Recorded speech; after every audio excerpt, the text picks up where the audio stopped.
38 साल के अनिल का दिल अपने कमरे में जाते समय 25 साल के युवा सा धड़क रहा था। आने वाले लम्हों की कल्पना ही उसकी सांसों को बेकाबू किए दे रही थी, शरीर में झुरझुरी सी पैदा कर रही थी। आज उसकी सुहाग रात है। इस रात को उसने सपनों में इतनी बार जिया है कि इसके हकीकत में बदलने को लेकर उसे विश्वास ही नहीं हो रहा। बेशक वह मंजू को पैसे देकर ब्याह कर लाया है, तो क्या हुआ? है तो उसकी पत्नी ही। और फिर दुनिया में ऐसी कौन सी शादी होती होगी जिसमें पैसे नहीं लगते? किसी में कम तो किसी में थोड़े ज्यादा। 10 साल पहले जब छोटी बहन वंदना की शादी हुई थी तब पिताजी ने उसकी ससुराल वालों को दहेज में क्या कुछ नहीं दिया था। नकदी, गहने, गाड़ी सभी कुछ तो था। तो क्या इसे किसी ने वंदना के लिए दूल्हा खरीदना कहा था? नहीं न। फिर वह क्यों मंजू को लेकर इतना सोच रहा था? कहने दो जिसे जो कहना था। मुझे तो आज रात सिर्फ अपने सपनों को हकीकत में बदलते देखना है। दुनिया का वह वर्जित फल चखना है जिसे खाकर इंसान बोरा जाता है। मन में फूटते लड्डुओं का स्वाद लेते हुए अनिल ने सुहागरात के लिए सजाए हुए अपने कमरे में प्रवेश किया। अब तक उसने जो फिल्मों और टीवी सीरियल्स में देखा था उसके ठीक विपरीत मंजू बड़े आराम से सुहागसिस पर बैठी थी। उसके शरीर पर शादी के जोड़े की जगह पारदर्शी नाइटी देखकर अनिल को अटपटा सा लगा, क्योंकि उसका तो ये सोच कर ही गला सूखे जा रहा था कि वह घूंघट उठाकर मंजू से बातों की शुरुआत कैसे करेगा।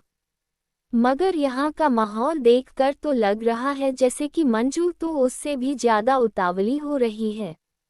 अनिल सकुचाया सा बैग के एक कोने में बैठ गया। मंजू थोड़ी देर तो अनिल की पहल का इंतजार करती रही, फिर उसे झिझकते देखकर खुद ही उसके पास खिसक आए और उसके कंधे पर अपना सिर टिका दिया। यंत्रवत से अनिल के हाथ मंजू के इर्द गिर्द लिपट गए। मंजू ने अपने आप को हल्का सा धक्का दिया और वे दोनों ही बेड पर लुढ़क गए। मंजू ने अनिल के ऊपर झुकते हुए उसके होंठ चूमने शुरू कर दिए तो अनिल बावला सा हो उठा। उसके बाद तो अनिल को कुछ भी होश नहीं रहा। प्रकृति ने जैसे उसे सब कुछ एक ही लम्हे में सिखा दिया।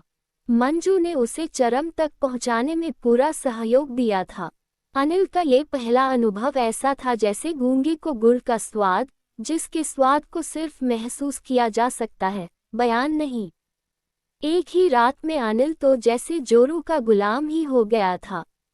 आज मंजू ने उसे वह तोहफा दिया था जिसके सामने सारी बादशाहत फीकी थी। सुबह अनिल ने बेफिक्री से सोती हुई मंजू को नजर भर कर देखा। सब कुछ सामान्य ही था उसमें, कद काठी, रंग रूप और चेहरा मोहरा सभी कुछ। मगर फिर भी रात जो खास बात हुई थी उसे याद करके अनिल मन ही मन मुस्कुरा दिया और सोती हुई पत्नी को प्यार से चूमता हुआ कमरे से बाहर निकल गया।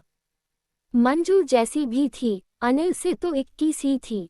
अनिल का गहरा सांवला रंग, मुटाया हुआ सा शरीर, कम पढ़ाई लिखाई सभी कुछ उसकी शादी में रोड़ा बने हुए थे। अब तो सिर के बाल भी सफ़ेद होने लगे थे। बहुत कोशिशों के बाद भी जब जान पहचान और अपनी बिरादरी में अनिल के रिश्ते की बात नहीं जमी तो उसकी बढ़ती हुई उम्र को देखते हुए उसकी बुआ ने उसकी मां को सलाह दी कि अगर अपने समाज में बात नहीं बन रही है तो किसी गरीब घर की गैर बिरादरी की लड़की के बारे में सोचने में कोई बुराई नहीं है। और तो और, आजकल तो लोग पैसे देकर भी दुल्हन ला रहे हैं। बुआ की बात से सहमत होते हुए भी अनिल की मां ने एक बार उसकी कुंडली मंदिर वाले पंडित जी को दिखाने की सोची। पंडित जी ने कुंडली देखकर मुस्कुराते हुए कहा, बहन जी, शादी का योग तो हर किसी की कुंडली में होता ही है। किसी किसी की शादी जल्दी तो किसी की थोड़ी देर से, मगर समझदार लोग आजकल कुंडली के फेर में नहीं पड़ते। आप तो कोई ठीक ठाक सी लड़की देखकर बच्चे का घर बसा दीजिए। चाहे कुंडली मिले या न मिले, बस लड़की मिल जाए और शादी के बाद दोनों के दिल। अनिल की मां को बात समझ में आ गई और उन्होंने अपने मिलने वालों व रिश्तेदारों के बीच में यह बात फैला दी कि उन्हें अनिल के लिए किसी भी जात बिरादरी की लड़की चलेगी। बस लड़की संस्कारी और दिखने में थोड़ी ठीक ठाक हो। बात निकली है तो दूर तलक जाएगी। एक दिन अनिल की मां से मिलने एक व्यक्ति आया जो शादियां करवाने का काम करता था। उसी ने उन्हें मंजू के बारे में बताया और अनिल से उसकी शादी करवाने के एवज में 20,000 रुपए की मांग की। अनिल अपनी मां और बुआ के साथ मंजू से मिलने उसके घर गया। बेहद गरीब घर की लड़की मंजू अपने 5 भाई बहनों में तीसरे नंबर पर थी। उससे छोटा एक भाई और भाई से छोटी एक बहन रीना। मंजू की 2 बड़ी बहनें भी उसकी ही तरह खरीदी गई थीं। 25 साल की युवा मंजू उम्र में अनिल से लगभग 12-13 साल छोटी थी। एक कमरे के छोटे से घर में इतने प्राणी कैसे रहते होंगे, ये सोचकर ही अनिल हैरान हो रहा था। उसे तो ये सोचकर हंसी आ रही थी कि कैसी परिस्थितियों में ये बच्चे पैदा हुए होंगे। खैर, मंजू को देखने के बाद अनिल ने शादी के लिए हाँ कर दी। अब ये तय हुआ कि शादी का सारा खर्चा अनिल का परिवार ही उठाएगा और साथ ही मंजू के परिवार को 2 लाख रुपए भी दिए जाएंगे ताकि उनका जीवन स्तर कुछ सुधर सके। 50,000 रुपए एडवांस देकर अनिल और मंजू की शादी का सौदा तय हुआ और जल्दी ही घर के 4 जने जाकर मंजू को ब्याह लाए। बिना किसी बारात और शोर शराबे के मंजू उसकी पत्नी बन गई। मंजू निम्नवर्गीय घर से आई थी, इसलिए अनिल के घर के ठाट बाट देखकर वह भौचक्की सी रह गई। बेशक उसका स्वागत किसी नववधू सा नहीं हुआ था, मगर मंजू को इसका न तो कोई अफसोस था और न ही उसने कभी इस तरह का कोई सपना देखा था। बल्कि वह तो इस घर में आकर फूली नहीं समा रही थी। जितना खाना उसके मायके में दोनों वक्त बनता था उतना तो यहाँ एक वक्त के खाने में बच जाता है और कुत्तों को खिलाया जाता है। ऐसे ऐसे फल और मिठाइयाँ उसे यहाँ देखने और खाने को मिल रहे थे जिनके उसने सिर्फ नाम ही सुने थे, देखे और चखे कभी नहीं। अगर मैं अनिल के दिल की रानी बन गई तो फिर घर की मालकिन बनने से मुझे कोई नहीं रोक सकता। मंजू ने मन ही मन सोच लिया कि आखिरकार उसे घर की सत्ता पर कब्जा करना ही है। सुना था कि पुरुष के दिल का रास्ता उसके पेट से होकर जाता है। नहीं, पेट से होकर नहीं, बल्कि उसकी भूख की आनंददायी संतुष्टि से होकर जाता है। फिर भूख चाहे पेट की हो, धन की हो या फिर शरीर की हो। यदि मैं अनिल की भूख को संतुष्ट रखूंगी तो वह निश्चित ही मेरे आगे पीछे घूमेगा। और फिर तू मेरा राजा, मैं तेरी रानी, घर की महारानी। ये सोचकर मंजू खुद ही अपने दिमाग की दाद देने लगी। बनो दिल की रानी। अपने इस प्लान के मुताबिक मंजू रोज दिन में 2 बार अनिल को आई लव यू स्वीटू का मैसेज भेजने लगी। लंच टाइम में उसे फोन करके याद दिलाती कि खाना टाइम पर खा लेना। वह शाम को सज-धज कर अनिल को उसके इंतजार में खड़ी मिलती। रात के खाने में भी वह अनिल को गर्मागर्म फुलके अपने हाथ से बना कर ही खिलाती थी, चाहे उसे घर आने में कितनी भी देर क्यों न हो जाए, और खुद भी उसके साथ ही खाती थी। यानी हर तरह से अनिल को यह महसूस करवाती थी कि वह उसकी जिंदगी में सबसे विशेष व्यक्ति है। और हर रात वह अनिल को अपने क्रियाकलापों से खुश करने की पूरी कोशिश करती थी। उसने कभी अनिल को मना नहीं किया, बल्कि वह तो उसे प्यार करने को प्रोत्साहित करती थी। उम्र में छोटी होने के कारण अनिल उसे बच्ची ही समझता था और उसकी हर नादानी को नज़रअंदाज कर देता था। कहने को तो अनिल अपने माँ बाप का इकलौता बेटा था, मगर कम पढ़े लिखे होने और अतिसाधारण शक्ल सूरत के कारण अक्सर लोग उसे कोई खास तवज्जो नहीं दिया करते थे। वहीं उसकी शादी भी नहीं हो रही थी, सो अनिल हीन भावना का शिकार होने लगा था। मगर मंजू ने उसे यह एहसास दिलाने में कोई कसर नहीं छोड़ी कि वह कितना काबिल और खास इंसान है, बल्कि वह तो कहती थी कि अनिल ही उसकी सारी दुनिया है। मंजू के साथ और प्यार से अनिल का आत्मविश्वास भी बढ़ने लगा। मंजू को पाकर अनिल ऐसे खुश था जैसे किसी भूखे व्यक्ति को हर रोज भरपेट स्वादिष्ट भोजन मिलने लगा हो। एक दिन मंजू की मां का फोन आया। वे उससे मिलना चाह रही थीं। रात में मंजू ने अनिल की शर्ट के बटन खोलते हुए अदा से कहा, मुझे कुछ रुपए चाहिए। माँ ने मिलने के लिए बुलाया है। पहली बार जा रही हूँ। अब इतने बड़े बिजनेसमैन की पत्नी हूँ, खाली हाथ तो नहीं जा सकती न। तो माँ से ले लो न, अनिल ने उसे पास खींचते हुए कहा। माँ से क्यों, मैं तो अपने हीरो से ही लूंगी, वह भी हक से, कहते हुए मंजू ने अनिल के सीने पर अपना सिर टिका दिया। कितने चाहिए? अभी ये रखो, और चाहिए तो कल दे दूंगा। अनिल ने निहाल होते हुए उसे 20,000 रुपये थमा दिए और फिर मंजू को बाहों में कसते हुए लाइट बंद कर दी। मंजू 15 दिनों के लिए मायके गई थी, मगर 5 दिनों बाद ही अनिल को उसकी याद सताने लगी। मंजू की शक भरी बातें और मस्ती भरी शरारतें उसे रात भर सोने नहीं देती। उसने अगले ही दिन मंजू का तत्काल का टिकट बनवा कर आने के लिए कह दिया। मंजू भी जैसे आने के लिए तैयार ही बैठी थी। उसके वापस आने के बाद अनिल की दीवानगी उसके लिए और भी बढ़ गई। अब मंजू हर महीने अनिल से 10-15,000 रुपये लेकर अपने मायके भेजने लगी।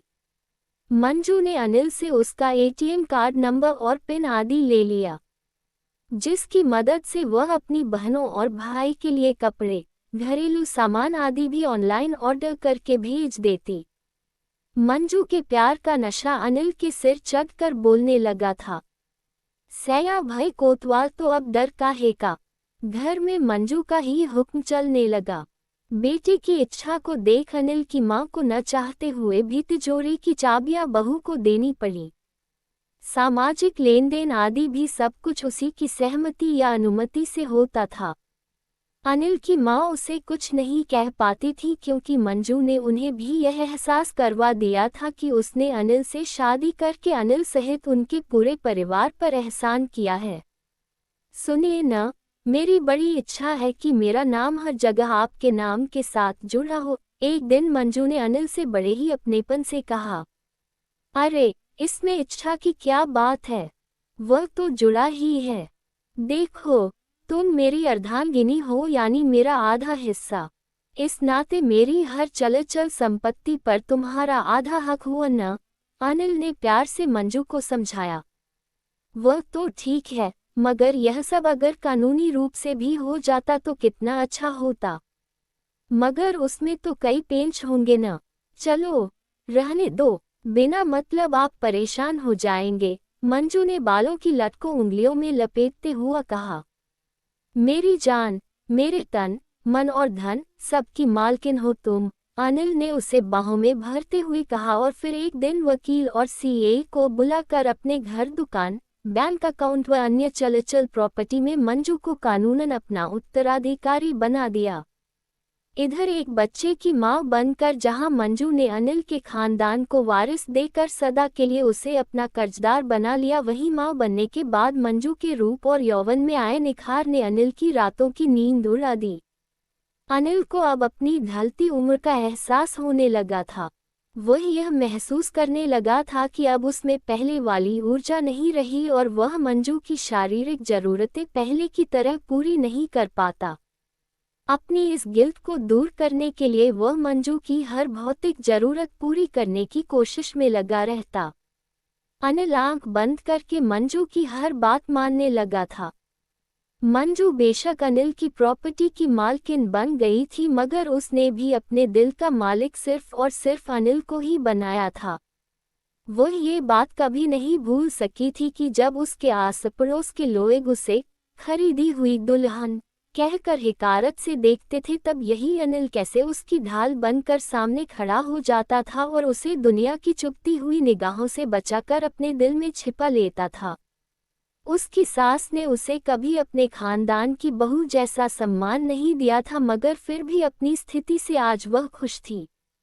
उसने बहुत ही योजनानुसार अपने परिवार को गरीबी के दलदल से बाहर निकाल लिया था। मंजू ने मोमबत्ती की तरह खुद को जलाकर अपने परिवार को रोशन कर दिया था।